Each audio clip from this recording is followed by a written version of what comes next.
Haunted bridges seem to be a common theme among urban legends.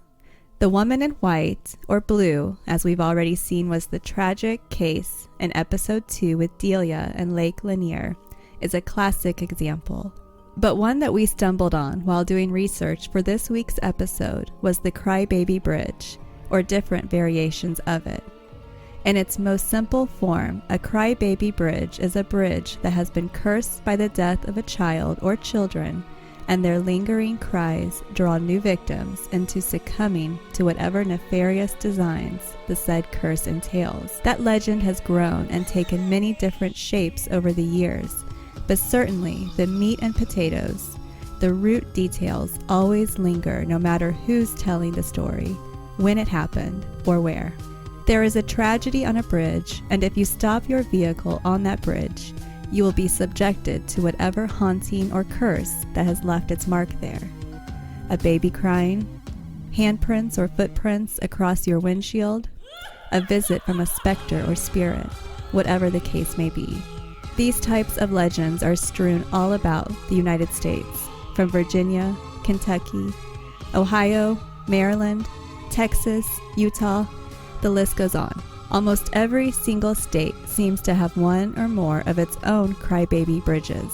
This legend seems to thrive within the states, some of the most famous being Rogues Hollow, the Screaming Bridge of Maud Hughes Road, and Port Neches. But the one we're focusing on today is special in that it not only falls within the category of a crybaby bridge, but it also provides unlucky passers-by with a glimpse into the roaring inferno of the underworld. Good evening, everyone, and welcome to the Great American Urban Legend Podcast. I'm your host, as always, Micah, and together with my beautiful wife and co-host Amanda, aim to bring you a brand new and exciting urban legend every Friday night at 9 p.m. from somewhere right here in the United States. Thank you so much for tuning in. I hope you're enjoying yourself. I want to take a quick moment here and say thank you to those who have left a review for us. It really makes what we're doing seem special when we see someone taking a moment of their valuable time to comment on what we're doing. So thank you. Also, remember to get signed up for our free giveaway going on right now. Everyone who signs up automatically gets a free bookmark, and the grand prize winner will receive their very own The Great American Urban Legend mug. So please go help us out and sign up for that. You can find the posts on Instagram or Facebook, or go directly to our website at thegreatamericanurbanlegend.com. And a huge thank you to everyone who is following along with us on social media. It's fun to see the community support new brands and podcasts, so thank you. So if you're paying attention, you'll notice that I did not start this week's episode. Amanda wants to take on a little more responsibility here and take on some of the narration. Isn't that right? Yeah, I would just like to be a little bit more involved in the storytelling aspect of it, and perhaps I don't have to come up with everything off the cuff. Yeah, Amanda was complaining that I had all my parts written out and ready to go, scripted, and, she didn't. But you can see right here, and thank you to everyone who's following along on social media. It's fun to see the community support new brands and podcasts, so thank you. Amanda, banter. Exactly, and it's blank. Just like my mind.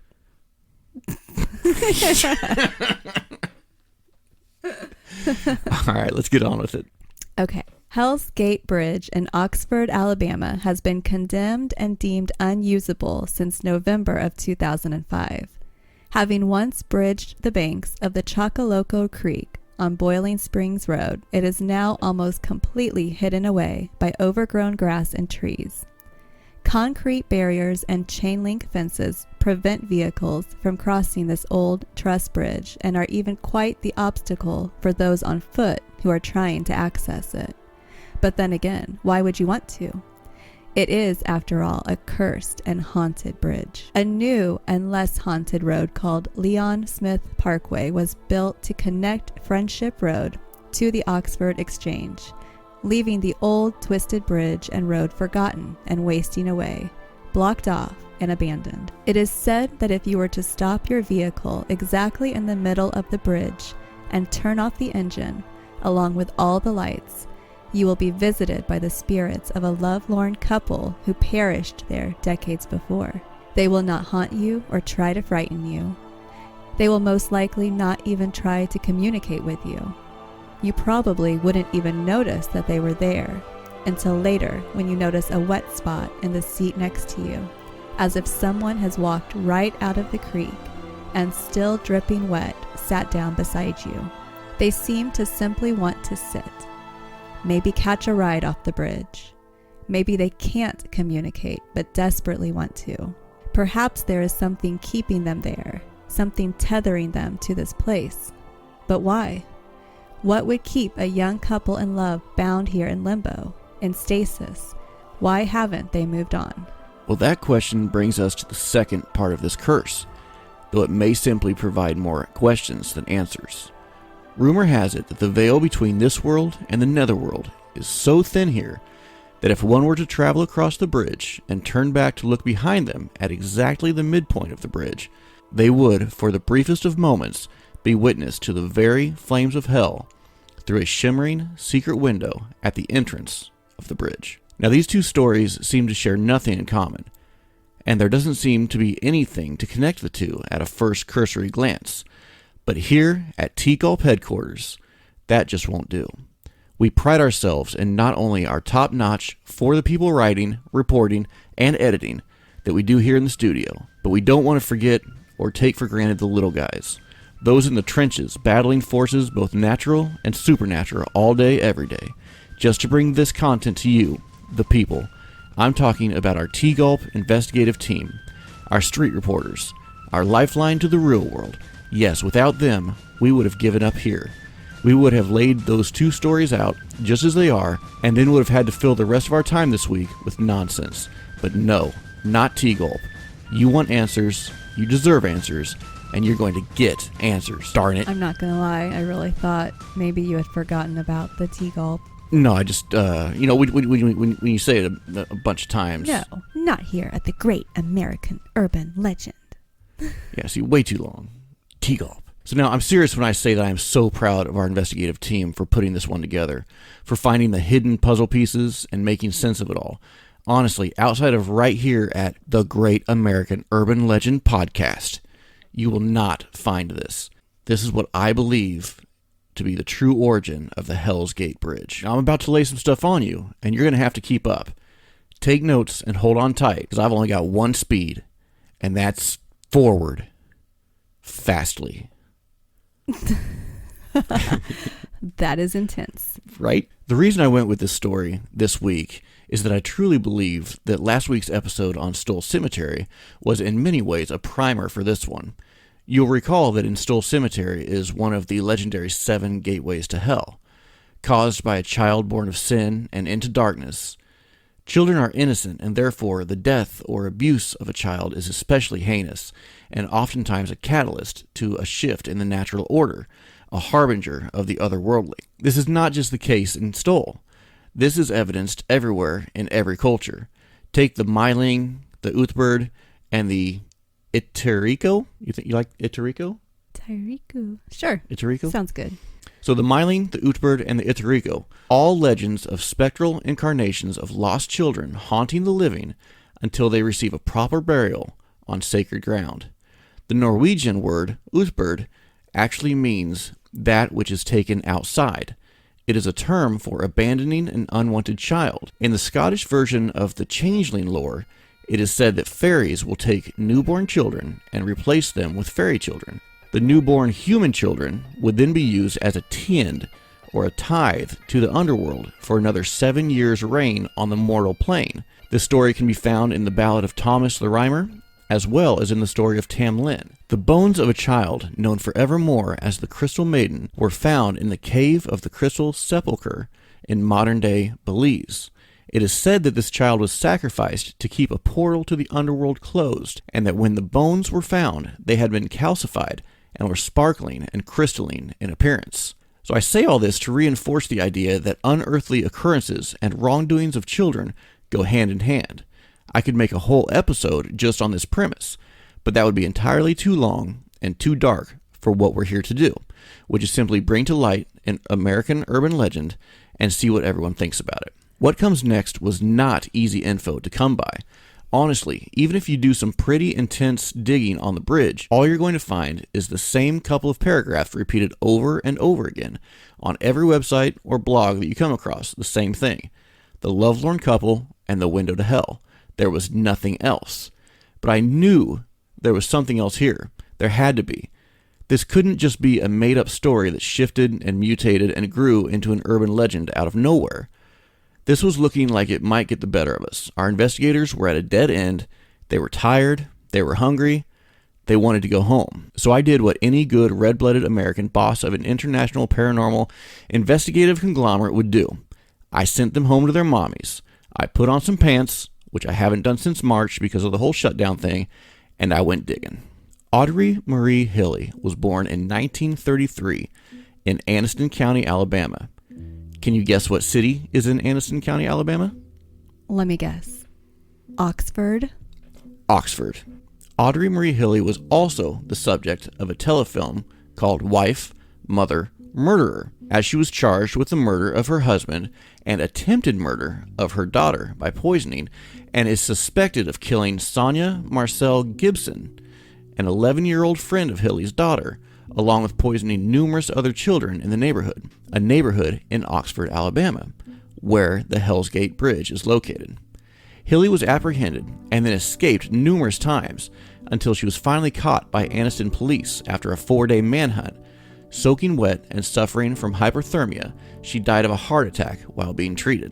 In 1975, Hilley's husband, Frank, visited his physician, complaining of tenderness in his abdomen as well as nausea. At first, he was diagnosed with viral stomachache, but as conditions worsened, he was diagnosed with liver failure and infectious hepatitis. Frank died in a hospital bed on May 25th, loving wife and children at his side. With Mrs. Hilley's permission, an autopsy was performed, revealing inflammation of the lungs, kidney and stomach, hepatitis, and pneumonia. Further testing was deemed unnecessary, and the cause of death was listed as hepatitis. The grieving widow promptly cashed in on Mr. Hilley's life insurance policy and was awarded $31,000. About 3 years later, Hilley took out a $25,000 accidental death policy on her daughter, Carol. The policy went into effect in August of 1978. Shortly thereafter, young Carol began exhibiting signs of nausea and stomach pains. She was taken to the ER multiple times, but no cause could be determined. Symptoms worsened, and she eventually began to lose feeling in her extremities. Carol was eventually admitted and subjected to a battery of tests and procedures, none producing any answers or diagnoses. The doctor eventually brought in a psychiatrist, as he was concerned that these symptoms could be more psychosomatic in nature. While undergoing psychiatric analysis and with her ever-worsening symptoms, such as foot drop due to the numbness in her extremities and the loss of deep tendon reflexes, including nerve palsy, Mrs. Hilley discharged her daughter and took her home. Admitting her to a different hospital days later, Audrey Hilley was ruthless and cold-hearted, and may very easily have gotten away with the murder of her husband and the murder of her daughter, if it had not been for some bad checks that she had written, ironically enough, to cover the life insurance policy she had taken out on her daughter. Hilley was picked up for bad checks as the doctor currently seeing her daughter began to suspect heavy metal poisoning. During one of their routine visits, Carol mentioned that her mother was administering daily shots to her and had been for some time, even while she was in the hospital. She stated that her mother told her it was a special medicine to help alleviate the aches and pains. Eventually, doctors discovered Aldrich Mees lines in Carol's fingernails and toenails, a sign of arsenic poisoning. It was then discovered that Carol had about 50 times the normal arsenic levels, and that she had been given larger and larger amounts of arsenic over about an 8-month period. Frank Hilley's body was exhumed, and it was discovered that he had high amounts of arsenic as well, and had been poisoned for months before his death.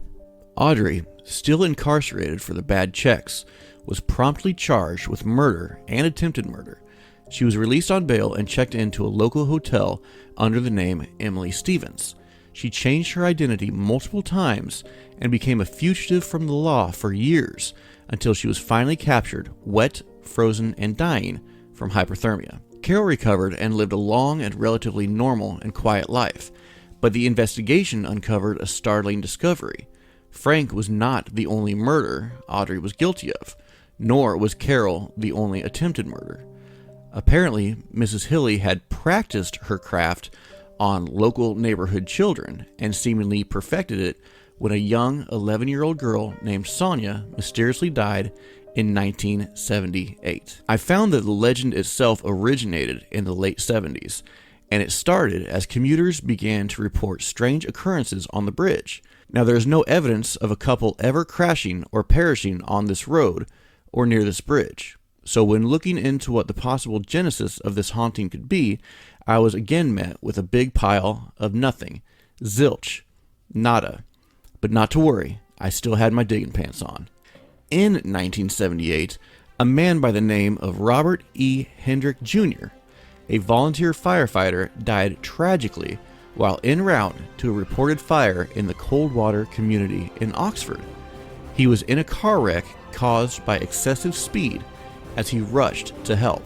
The call ended up being a false alarm, claiming Robert's life in a calamitous series of unfortunate events. Robert was recognized by the state of Alabama for his service, and his name can be found among the heroes remembered in the Fallen Firefighters Memorial in Tuscaloosa. Fire Station Number 2 is named in his honor. Fire Station Number 2 is located on Friendship Road. Ooh. Yeah, now it's all starting to come together. And that's the road that the bridge is on, right? Correct. Mm-hmm. So why don't you see if you can put it together for us? Okay, so here we go. We have a haunted bridge that carries with it the weight of not one, but two curses. The first being the unseen specter who will sit with you in your vehicle when you are parked in the middle of the bridge and have all your lights off. And the second being the window into the fiery abyss as seen when you are in the same location and look backward. Everyone immediately assumes that this is a gateway to hell, but after our extensive investigation, I am leaning more toward perhaps a portent of things to come or a harbinger of fate.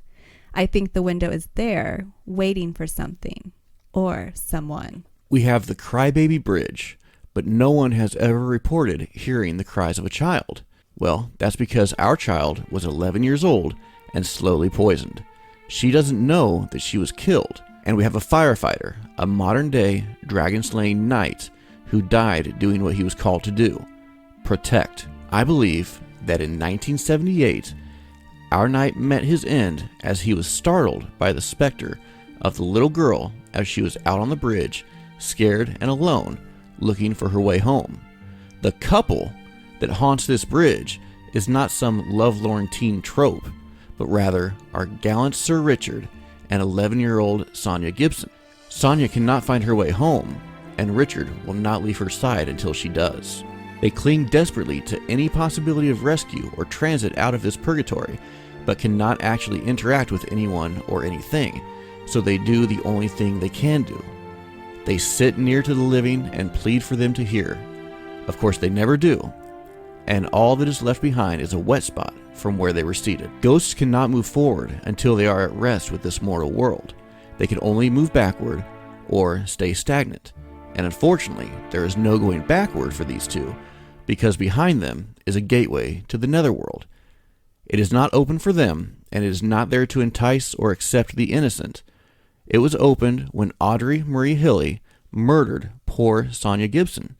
That unnatural and heinous act was enough to infuriate and disturb the natural order to the point of spawning this hellgate. It will remain open and starving, poised to devour until the spirit of Audrey Marie Hilly is trapped forevermore within its hungry and waiting maw. She was well within its grasp that day long ago when she was lost and dying of hypothermia, but the portal was robbed of its prize when she was found and taken to a local hospital, dying there on a surgery table instead of in the cold, unforgiving arms of fate. So unable to move from the bridge as it is bookended by the fiery torment of the abyss, and unable to move on to the afterlife because our brave knight refuses to leave the beautiful child, Sonia, and poor Sonia can't find her way because she doesn't know that she was killed. They are forever trapped in this infinite cycle of woe, though they are not alone. They have each other, he her eternal guardian, and she his forever child. He is bound by an oath he took all those years before. I will always be at my station, alert and attending to my duties. I shall sell my life dearly to my enemy fire, but give it freely to rescue those in peril. With God's help, I shall endeavor to be one of his noblest works. A special thank you to those brave men and women battling true hellfire day in and day out, putting their very lives on the line for us. We salute you, we love you, and we pray for you. So there you have it. You are not going to find that anywhere else, guys. No other channel, no hard-hitting, for-the-people news source would go to the links that we here at T-Gulf will go to bring you the real, dirty, buried truth. So what'd you think? Well, okay, so I have a couple of questions. Okay. So you said in the beginning that there are supposedly 7 gateways to hell, but you're saying that this is not one of them. Correct. No, this is not a gateway to hell. It is known as Hell's Gate Bridge, but I truly believe that's because people misinterpret what that window, that portal to hell is there for. It is not. It's not known as a gateway to hell. It never has been. It's just called Hell's Gate Bridge because when you cross that bridge and look behind you, you can see a portal into the abyss. But that is not there as a gateway. That is there hungering and searching for the soul of Mrs. Hilly. Okay. So how come when she died in the hospital, her soul did not go there? Well, I have no doubt that her soul went where it was supposed to go.